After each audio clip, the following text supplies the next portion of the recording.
Optimism in a cup. Yes. Ambition in a cup. Pure black ambition in liquid form. Yeah.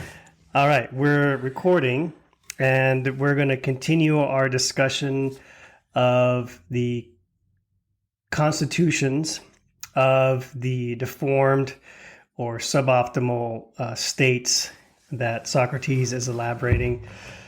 So up until this point, we've discussed the aristocracy, the conditions and the constitution that lead to democracy, and then the conditions and constitutions that pertain to oligarchy. Mm-hmm. And now we're moving into democracy.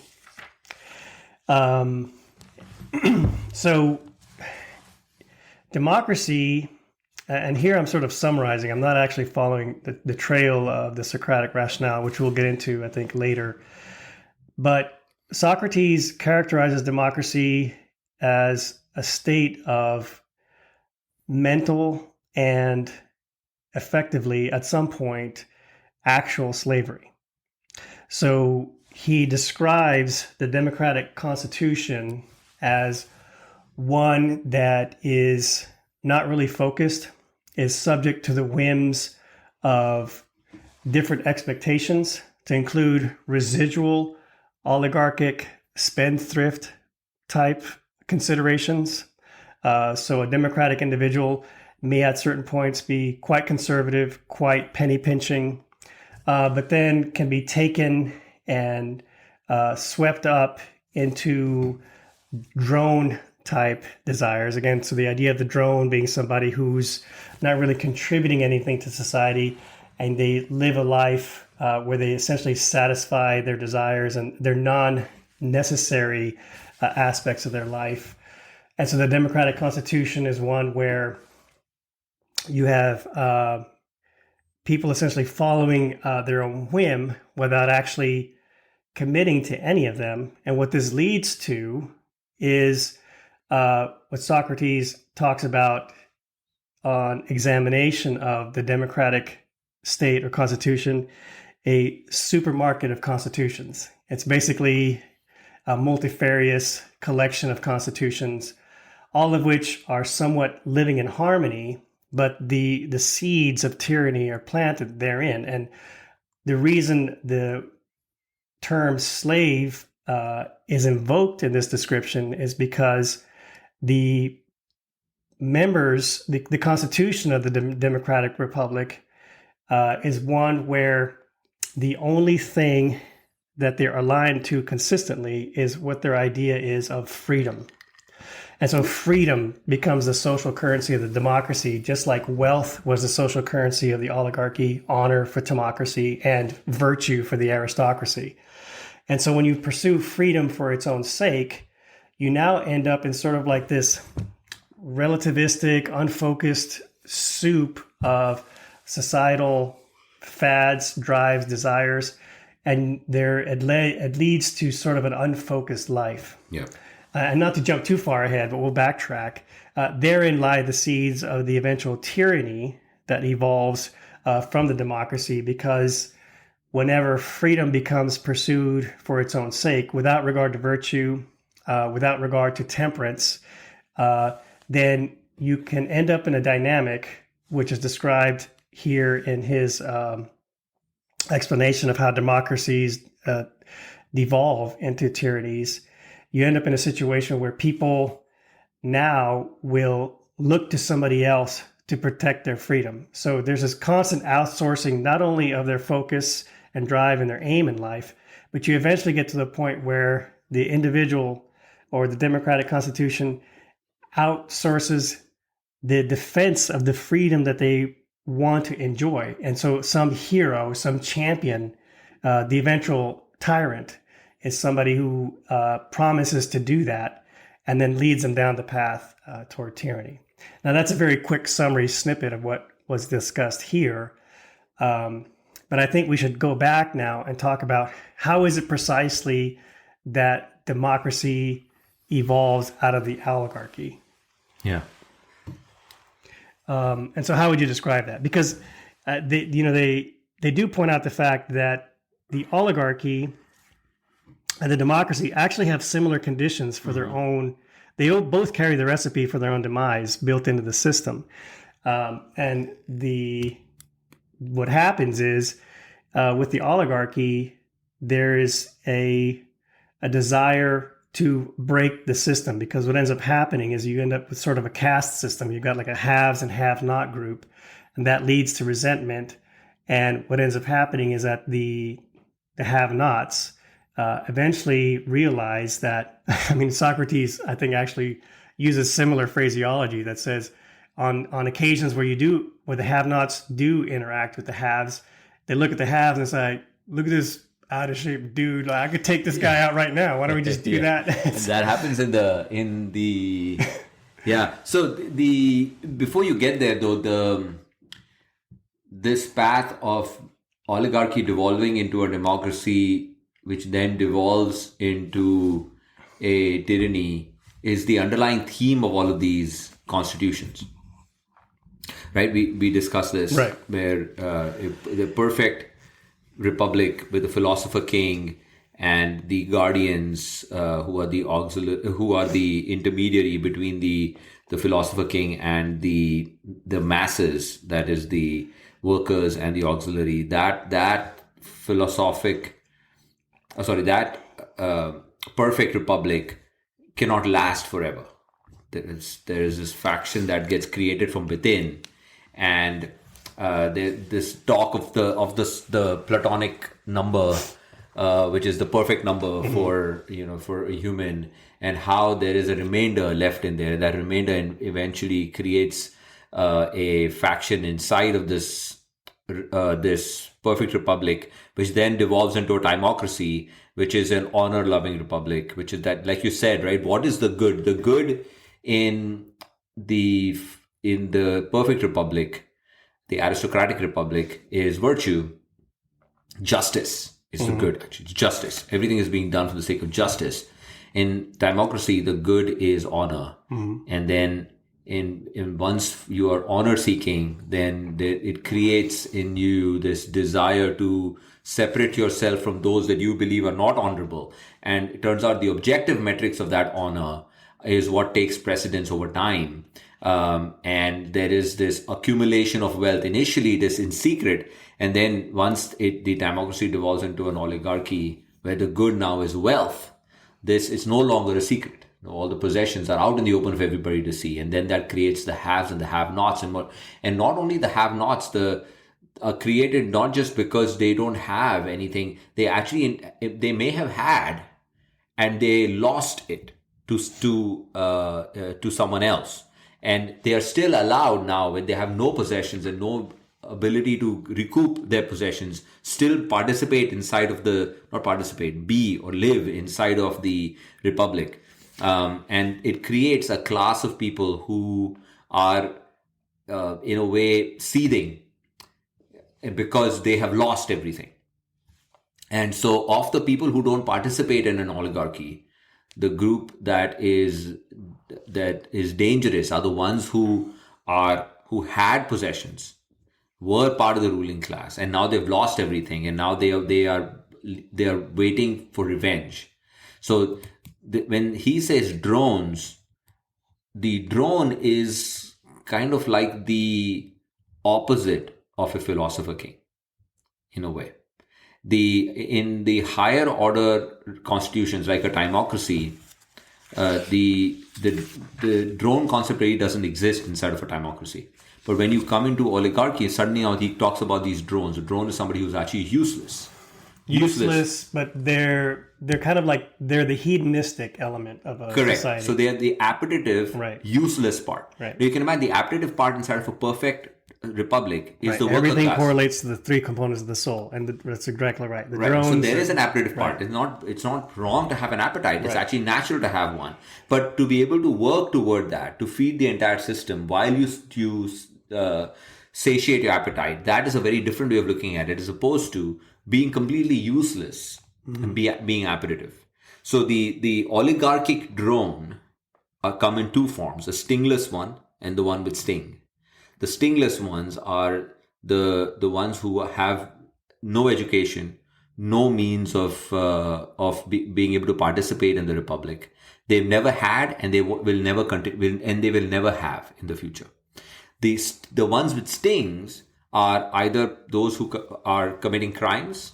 So they come from have-nots, but they have the power to be able to steal from the rich. Right. So or they are people who have fallen from the rich to this. Right. And the stingless ones are the ones that may have the motivation to retaliate, but not the means. But the ones with the sting have the motivation and the means. And often they're the ones that have actually lost their position in life. Correct.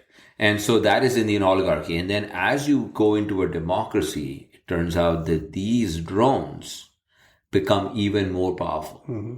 And that concept of the drones gaining more power, you can think about it as the opposite of the power of a philosopher king inside of a constitution. Now, if you think about these, we're talking about constitutions, but if you talk about a human who is driven by whose ordered republic inside of their mind is run by a philosopher king. That philosopher king is, we have discussed this, is the smallest in number of all the multitudinous selves that exist inside of that human. The drone element actually is the largest. Mm-hmm. But inside of an ordered republic, those drones are not drones. There are no drones exist in there. Appetitive parts are the working class. And so the work is being generated by them. Everybody works in unison. But as that devolves, as a human devolves, or doesn't ascend to a perfect aristocracy inside of his or her mind, they have a lot more of these drones, these appetitive. Neither are they participating in anything positive. Not only that, they continue to have or consume or have negative tendencies. Some of these tendencies can be dangerous, where they are, not only are they not willing to participate in something good, they're actually destructive towards both themselves and others. And so if you look at it from that perspective, democracy is where we find most of ourselves to be.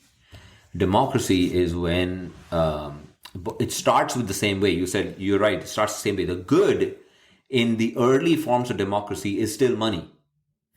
Money, or who has money, has power. Money is the good. And so what happens in this situation is, in an oligarchy, money was good, but lavish shows of wealth or spending money on things that are frivolous was looked down upon.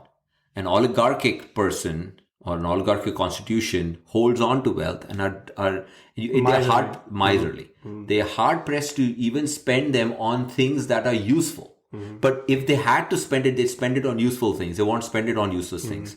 So it's not about the brand name clothes. It's about making sure you buy enough clothes, you buy good quality clothes, but you don't buy brand name clothes. You have nutritious food, but you don't have to have caviar. Right. So once that devolves into a democracy where that distinction goes away, and what leads you from going from an oligarchy to a democracy is, for an oligarchic constitution, for an oligarch to be able to make money, there's only that much money to go around.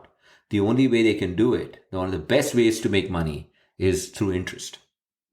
If you would just take money and dig a big hole in your backyard and put it in there, it's not going to make any money. Right. That's the way the world works right now. The only reason why people get richer is because of interest. Mm-hmm. And the only way interest can be levied is there's someone out there who's in need for that money. Mm-hmm. And if you had a simple society, when we started talking about the Republic, one of the first questions that was asked to Socrates was, what does justice look like? And he described a society where people till the soil, what they got out of it, they ate, they slept on, these mattresses and drank this simple wine and ate figs for dessert and danced around the fireplace. And Glaucon, I think it's Glaucon, who says, these guys live like pigs. Right. He's like, Socrates is like, no, my friend, this is a simple life. And he says, well, Glaucon is like, well, what about, desserts, and what about the plays, and what about things like that? So he says, so you're talking about a complex society. Right. See, that's right. Socrates immediately at the suggestion of some unnecessary relish, some extra thing, immediately Socrates jumped at, oh, you want something complex. You want something complex. And right. Right? So this is all becoming very apparent. So it's so obvious now if you think about it. Like the more such tendencies exist where you want to satisfy not just the basic, but now you want to delve into the luxuries of it. That is when you need more money. And the way you get more money is by getting other people, not yourself. If one has all of these appetites, one is doomed. If one can control their appetites, but tell others, hey, it's okay to buy that BMW. Hey, it's okay to get that 4,000 square foot house. You don't have the money right now. Don't worry. I will lend you the money. You deserve it. You work so hard. You deserve it. So why don't you just pay me back with, some interest? And the other person's like, oh, such a magnanimous gent, who's giving me all this money. And you're right. He's right. I deserve this car. I deserve this house. And next thing you know, you are in debt. And if say you pay the debt off, right? At the end of the day, all you got was a car and a house for it. But you never made any money. You have no net worth. The guy who has the money is the person who is thrifty, the oligarch, the thrifty oligarch. Now, the thrifty oligarch says, wow, I could fool this guy. Let me go ahead and fool as many of these people as I can. Let's make it such that it's very easy for people to take out loans. So easy for, and then let's advertise the beautiful German engineered car and these beautiful big houses with these layouts. Let's advertise that so that young people are always looking to do these things, buy this. That status is associated with what you drive, not how much money is in your bank. Don't worry about that. And they create that milieu. And then you go from an oligarchy where everybody was thrifty and holding on to their money to a place where some are holding on to money, and now you're creating this class of people who just want to have appetites. And you're trying to keep that going. Now, eventually what happens is people come to realize that they have lost out of everything. They have no money. This house, the bank took away because they couldn't pay the interest on it. They couldn't pay the mortgage on it. This car was taken away, whatever. And now they find themselves in the drone class. They have the appetites, but instead of being stingless drones, these are drones with sting. They want to get back at the man. And we hear this a lot right now, right? All of this 1% or the movement, right? About the richest 1% versus the bottom 99%. And, there was a big revolt about, who these people are and things like that, and how there should be equality. Right? You see that in our modern day life. You see a lot of this. I find myself complaining about the man. Right? I mean, that's one of if you want to blame anything, you can blame it on the man. And the man here is the thrifty oligarch. And we are the drones. Now, in case of a democracy, like you were saying, the democracy is a multifarious, a multitudinous democracy, right? Where there is no single line of thought or order of business. I have a problem. You have a problem. Our problems are not the same. So we don't fight together. There's no commonality. We don't come together to fight. You see what I mean? Right. And so we just coexist. There's no harmony. You said you use the word harmony, which I think is which I don't believe it's harmony. It is a general lack of, I shouldn't say even lack of responsibility. It is, what would be the word for it? It is this disregard. The only time in a democracy I am incensed is when I am wronged. There's this line in Apology that Socrates says. He says that, you as a citizen, you are beholden to the laws because the laws created you. It turns out only when you suddenly find yourself at an odd with the law that you start screaming and showing up to court and pleading with people about this law is unjust, right? If you thought that the law was unjust, you should have started protesting against it from the get-go. The fact that you participated in it for the majority of your life and never opposed it, that means you accept the law. You see? And it's very telling that Socrates' trial and verdict is an exercise in the democratic failure. That's exactly right. Right? Because Miletus essentially plays a role in this microcosm of the tyrant. He convinces the crowd without actually providing any useful evidence to convict Socrates purely based off of inflammatory, what you could call evidence, and not of anything objective. Yeah, whether he was a tyrant in that situation, I don't know. But I don't know if he had that kind of power. But that is a failing of democracy. I don't mean he was a literal tyrant. Yeah, I'm saying, but he was basically he was essentially playing sort of the microscopic role of the tyrant in that role. But even then, in terms of swaying the crowd against their enemy. I see what you mean. And that happens later on here. So I mean, I think this all ties together. It does tie in. But I'm saying that even if you didn't have to go to tyranny, you could see how, if Socrates is the perfect republic, how a democracy can be unjust toward a perfect republic. Like even that process of a trial by peers, which is a democratic process, you can see how there's injustice built into that process. Right. I think Socrates, the two main thrusts of his critique to democracy are the fact that there's this lack of focus, this sort of aimlessness to democracy, but there's always it's quite vulnerable to tyranny. But to use his language here, I like how he essentially builds the logical chain from the seeds of the uprising that leads to democracy and the oligarchy, to the actual oligarchy. And he points out simply that you cannot honor wealth in a city and maintain temperance in the citizens at the same time. And that essentially leads to the idea of the drones with and without sting, who are essentially primed for revolt at that point. Because in the meantime, the moneymakers, he says, with their heads down, pretending not to see them, i.e. the have-nots, have increased the size of the drone and beggar class. Mm-hmm. And not only that, you end up with a population that has become fond of luxury. And then is it later on at that point where Socrates says, where they have more and more meetings where the have-nots have this thought to themselves, quote, these men are ours for the taking. They're good for nothing. Yeah. And then there, now you have the revolt is essentially primed to be triggered.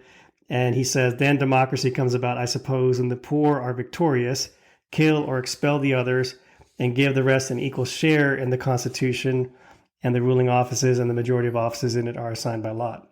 So it's this tension between the imbalance of what happens to be the social currency at that time that leads to the revolt and the creation of democracy. He says, if you want to put an end to this, if you want to put an end to this creation of this drone class that is full of appetites, because the constitution was such that it allowed for people to just partake in their appetites and have, this disregard for the living a simple life. So the simplest, the best thing that you can do, the best way to compel citizens to care about virtue is if you prescribe that voluntary contracts are entered into at the lender's own risk. Right. I remember reading that. He said that is the main law that would do it. That's simple, because the second you have a system where somebody can lose their shirt and there's no consequence to the people who the shirt loser is beholden to. It's very complex. It's very complex. Socrates said it more simply than I did. But essentially you have a system where the lender is at no risk. That's right. That means if you buy a house and the bank gave you the loan to do it, you are liable for that. Right. As opposed to if the bank was liable for it, how likely were they to give you that loan? Right. They won't be. Right. So now again, if you think about it from our perspective, right, we are not wealthy oligarchs. So we, in a way, if you look around you, democracy looks like it works really well. All around us, in this neighborhood right now where you and me are sitting, almost every house, I don't think anybody outright owns their house. They have taken a loan out for doing it, right? If Socrates ran this country, we wouldn't be living in houses like this. We won't be driving the cars that we drive. We won't be partaking in the kind of food that we partake in. So most people read this and they're like, I'm glad Socrates doesn't run this country. right? This is there's a reason why if one reads the Republic, they don't.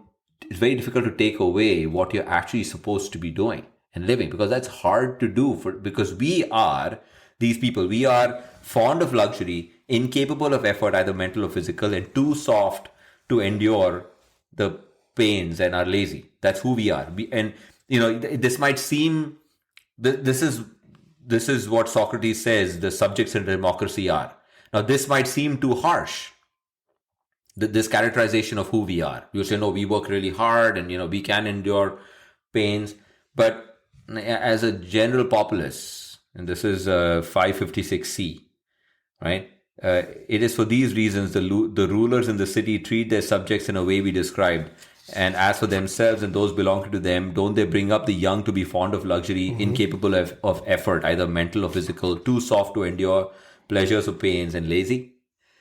I mean, he's basically describing us. Yeah. And this is a hard caricature, but it's hard to read this chapter and not apply it to the current environment and the current political environment considerations. But it's also hard.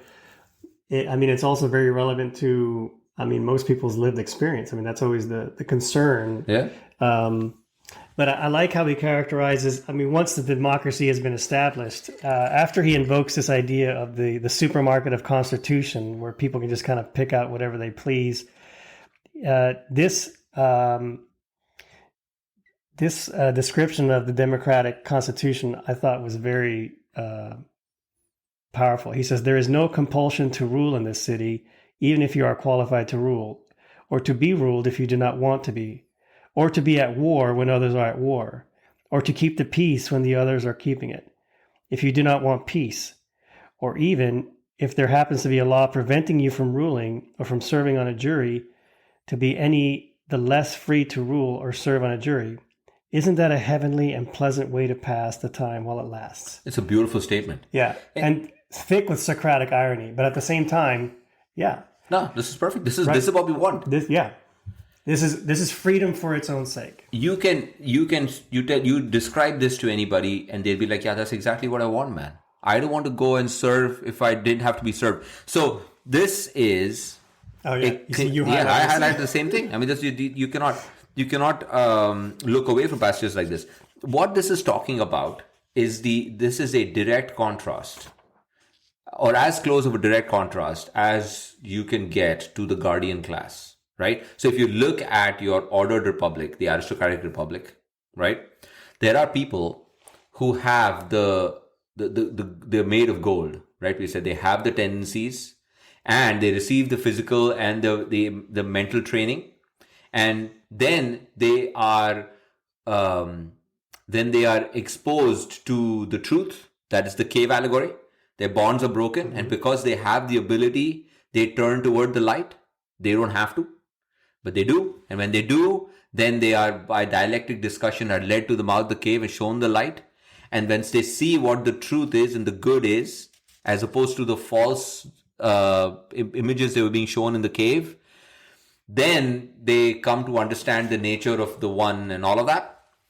But after that, they are compelled to go back down into the cave, put those bonds back on, face the wall of images, and participate in that world. That is a sense of duty. And the only reason that they would do it is because someone broke their bonds. The facilitator broke their bonds. So they owe it to the facilitator. The facilitator here being the constitution which they were born and which they were raised. Right? In this case, this is somebody who says, why do I need to go back? I don't need to do any of this. I'm totally free. Freedom says, if I want, I'll stare at the wall. If I want, I'll stare at the mouth of the cave. If I want, I'll go back. You're nobody to tell me anything. Not only that, one day, if it fancies them, like, you know what, I'm just going to go back down in the cave and hang out. And the other day, like, I'm done. I don't want to necessarily do this. I want to do something else. And that, when you have unending choice, turns out you actually don't have any choice. You don't have. That is what you were talking about when you said slavery is what's happening inside of a democracy. It's a paradox. Right. The paradox here is you believe you have all this freedom to do whatever you want. But if you look around, I'm not as free as I would think that I would be. We are all beholden to a certain way of living. We live in a house like this because this is the only kind of houses that are available. You see what I mean? These choices that we think we're making out of free will, we are actually subjected to. We are being coerced in many ways that we don't even realize that we are. There are fears inside of us. There are ways that we act which a free human being wouldn't act. If you go back 100,000 years ago, and if you were to go back to an ancestor of us 100,000 years ago and tell us this is what we do for a living, they would think that we are like in cattle, being herded everywhere, being told what to do, living within these bounds and these rules. So this line, this is the archetype of a democratic citizen. This is somebody who has the qualifications to rule, but has no compulsion to rule, doesn't feel the compulsion. There's no duty to do anything. Right. And it's, there is at the root of this a sort of an internal conflict, but what happens is there's eventually sort of a numbness to the conflict. There's no, like you said, there's no sense of commitment to any whim that arrives. And so Socrates has some very nice hammer blows here when he's describing the tension that leads to the democratic constitution, where he says, and on one hand, won't they call reverence foolishness and drive it out as a dishonored fugitive, and calling temperance cowardliness, won't they shower it with abuse and banish it? As for moderate and orderly expenditure, won't they persuade him that it is boorish and illiberal, and join with a multitude of useless appetites to drive it over the border? And here is when he's talking about the analogy of again, there's a lot of this father-son evolution through these deformed states. And so this, where he's talking about the individual has sort of this citadel that was built by an oligarchic father. But what happens is there's a weakness there, meaning the citadel is essentially being attacked and besieged by the drone type drives, and so there's a conflict wherein the oligarchic tendencies get criticized within the mind and then get abandoned, but then there's like a rapprochement phase where they rush back to them, and it's not so much that the conflict leads to any eventual adoption of one or the other, but the constitution of the democratic individual, it seems to me, just sort of gets used to letting go of commitment and just sort of following their whim. Because after that, when they start to begin to rationalize their intemperance, he says they praise them and give them fine names, calling arrogance good breeding, anarchy as freedom, extravagance as magnificence, and shamelessness as courage. And so there's sort of this corrupting and co-opting of things that would normally be associated with virtue, and they've been supplanted with things that are completely from the realm of the lower class, the ambitious, the drives. Yeah, so what you're saying essentially is that what we're talking about prior to this was a democratic constitution, where how does a democracy function, and how it changes from an oligarchy to a democracy from the standpoint of a constitution, where instead of the wealthy having a place in the office, now the wealthy exist inside of a democracy, but they don't participate in office. They don't have to. They don't have to do any of this because they're just busy. They're just happy making money. Everybody can do whatever they want. So then the drone class, the ones with the stings, these are the ones who now want power, but they also want money. So they want to align with the wealthy, but they also want to rule. And one of the ways to make money is by ruling. And so, but these aren't people who are worthy of ruling, as opposed to in our aristocracy, where you only rule if you're worthy of rule. A democracy does not care about a person's foundations, who the person is. It gives no thought as to what sort of practices someone went in or before he entered into politics. Honors him only if he tells them he wishes the majority well. Right, and therein is the key to tyranny, because that is the very potent mechanism of pandering that you see even in our system. Yeah, but even today. before we go to tyranny, before we confuse it, even democracy, that's exactly what's going on. Socrates says this, right? You do not speak to the masses. If you are trying to convince the masses, it's not going to work. As a matter of fact, whenever you see somebody talking to a big crowd and the crowd is cheering him on, that person is only telling them what they want to hear. And that is the democracy. The popular man is not that the crowd is convinced by the man. The man agrees with the crowd, and that's why he's the popular man. And this goes back to the book 6 criticism of, members of a crew of a ship deciding who should be captain. Correct. And what ends up happening is that it's not the best person. You don't choose the best seafarer or the person who's, the stargazer. You start picking the person who's good at getting picked at being the captain. That's right. That's perfectly said. Right. So that is the democratic constitution. Now, but how does a democratic man form out of a democratic constitution? What's going on there is what you were talking about. And that's what I was getting at, right? And that is, it's true, just like how before we had this man and son concept. But I think this man and son concept is actually how one changes into the other inside of oneself. Right? One has these oligarchic tendencies. Then how one rebels against these oligarchic tendencies to now turn into this democratic person. It starts off, as you said, the oligarchic tendencies are one has resources and one spends those resources very sparingly on only the most necessary things. Good, healthy food as opposed to tasty food. You see what I mean? Clothes that are good as opposed to clothes that are, luxurious or branded or whatever. So, food, clothing, and shelter is a basic need, and an oligarch will spend on that. But he wouldn't spend any more than what is necessary, right? Now, out of that comes the son is born into this oligarchic family. Now, the oligarchic father doesn't have the education that he can he can now bestow onto his son. So the son ends up with an incomplete education. That's and correct. Has built-in susceptibilities to external... To the appetites. Right. The appetites, the citadel that the son has internally has defects in the walls. It's susceptible to being besieged by the appetites. Correct. And because they are uneducated in the education that Socrates had prescribed for the guardians, right? The father is uneducated. There's no chance the son is going to be educated. The son is taught in the oligarchic ways of spending only on what is necessary and not on these appetites, but is raised amongst these appetites. And now the son is constantly colliding against these appetites. And these appetites and these people, now remember, inside of a democracy, wealth is still considered to be the good, right? Initially it's wealth, and then it becomes freedom.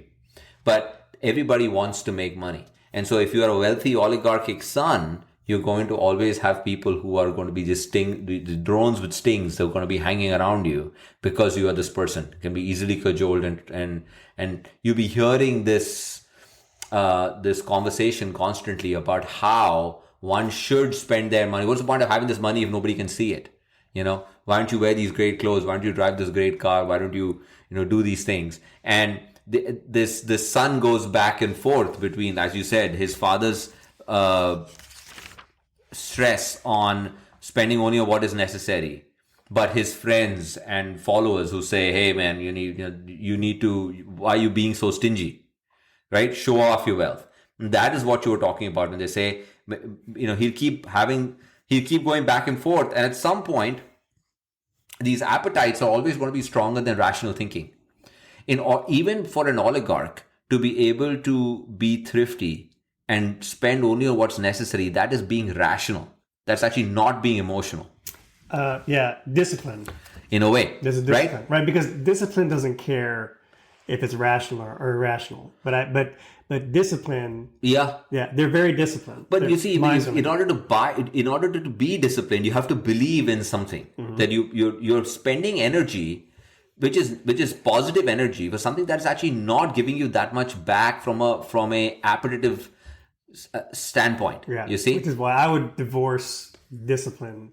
To me, discipline is completely divorced from virtue or whether something. Oh yeah, I'm not saying that it's virtue. Right. I'm just saying that you believe that's this thing to be good, even though it doesn't feel good while you're pursuing it. Right. That's where discipline comes in, right? I mean, no one says that he was disciplined and ate a donut every day. You know, as opposed to, what I mean to say is that it's easy to eat a donut. You don't have to have discipline to eat a donut. It is 10 donuts maybe is different, right? But again, my point is that if it's a donut eating contest, context maybe. Well, what I mean to say is that if it was easier to do, there's no discipline that's needed. It gets harder for discipline. And in order to do that hard thing that requires discipline, you have to have some rational thinking. You're not just giving him to your appetites at that point, right?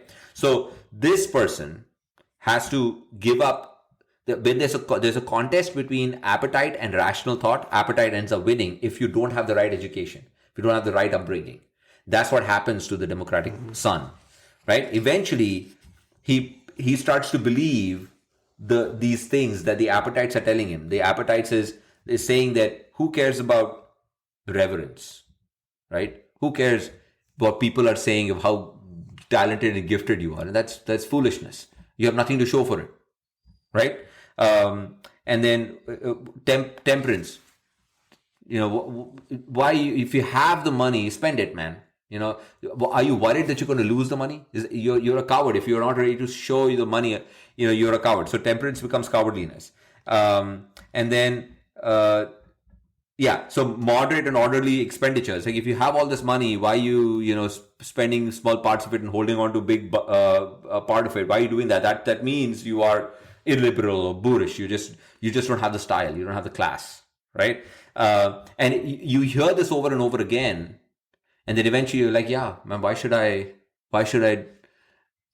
listen to my oligarchic father and hold on to all this money? It makes no sense. Have it, let's spend it. You don't think about the future. You think about the now, and you think about pleasing these drones, not realizing that they are drones. They're useless, and that's what then it eventually leads you to change who you are. And like you think about arrogance. It's true. Like if you look around you right now, in the world that we live in, arrogance is considered to be good breeding. Like people who are arrogant, it's actually not necessarily not always a bad trait. You know, it's like folks who are arrogant, kind of only ones who can be arrogant are arrogant. Right. I mean, right. That means you need to have power to be arrogant. Right. When the arrogance basically gets sort of twisted, there's this rationalization of things that are vices and signs of things that are not good. And that's what I meant by rationalization of intemperance. That's so when you see intemperance, it gets rationalized through the system. So the process is the person moves from the oligarchic upbringing because of the flaws that are intrinsic to the oligarchic upbringing. They're susceptible and vulnerable to drives and ambitions, hedonistic drives and ambitions, and there's an inexorable and systematic process of giving into them. And part of that process is this rationalization of the hedonistic drives, meaning, just like you said, arrogance must be something good. Extravagance must be something good, like magnificence. Shamelessness is actually courage. That's actually courageous. Right. But it has nothing to do with virtue. We've talked about courage at length. What I was trying to say is that transition is important, but what's also important is the fact that there's a going back and forth process too, where the son, Socrates talks about at some points there's a sense of shame that arrives in the son, and they may scurry back to oligarchic principles and then start trying to live in accordance with those. But then eventually those hedonistic drives eventually come back and take over. And the net result of that is that the person gets used to creating an equivalence between the oligarchic. That's a beautiful point. And that's the thing. And that's the key point here, because then once they're used to switching and losing their aim, Socrates says he lives, always surrendering rule over himself to whichever desire comes along. That's right. And that is the key. But see, that part is where we find ourselves, even the ones among us right now, right? Oh, yeah. Who you suddenly find yourself saying, you know what, no, man, I don't, this life of consumption is not for me. I'm going to, I need to take a break from this. This is fads. This is everything. This is trends. This is like, oh, I'm going to, right. No, but even any pursuit, right? Even if you look at the medical pursuit, right? You spend your younger days wanting to achieve this pinnacle of whatever this pursuit is, right? And when you get there and you keep participating in it, suddenly you're like, you know what, man, this doesn't lead anywhere. Like I'm not happy anymore. You know what? I'm going to step away from it. I'm going to quit. I'm going to do whatever else. And so that is kind of going back to your oligarchic tendency. I'm going to get my time back. I'm going to spend time with my family or whatever, right? But how long do we stay in that state? You find ourselves in that state for a short period of time and then we move on to something else. We're trying to acquire something else. It's a pursuit of, you suddenly have this time and now you're in the pursuit of something else. Mm-hmm. And that becomes your obsession. Yeah. And so we are never ordered in one direction all the time.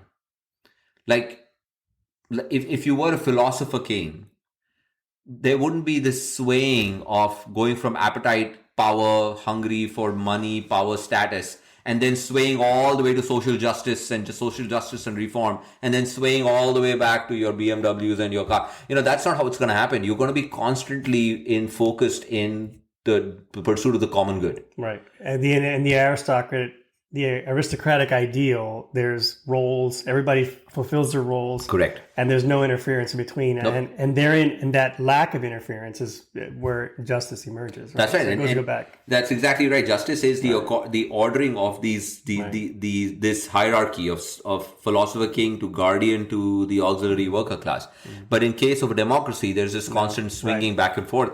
And as a matter of fact, this particular line, which I thought was really cool,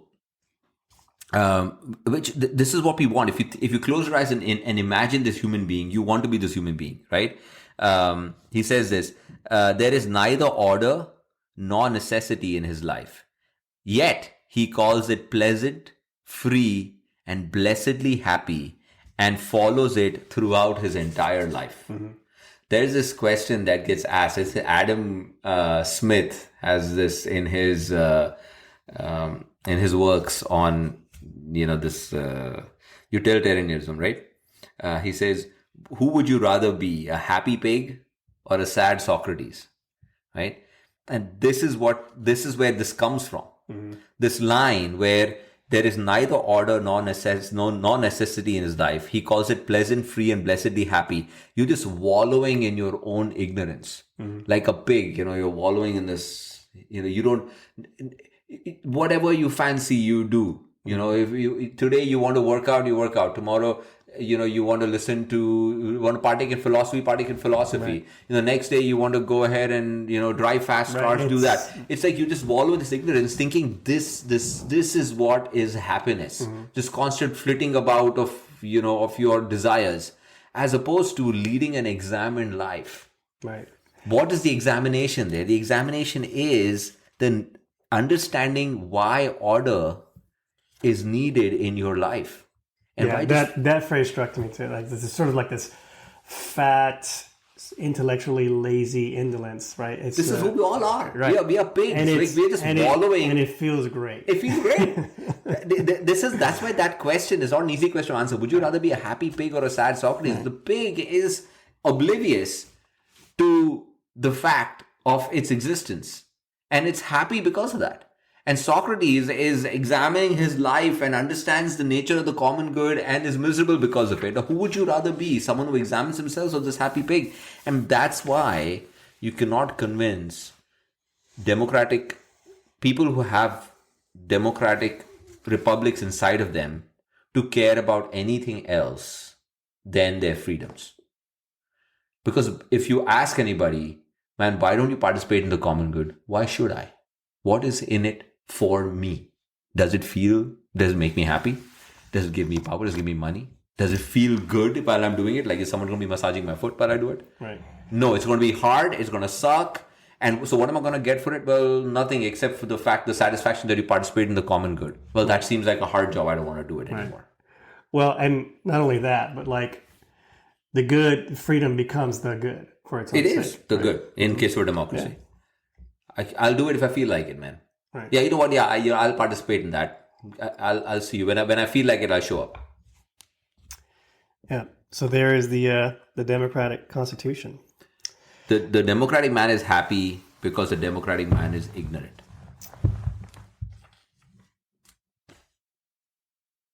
So then this essentially lays the groundwork for tyranny.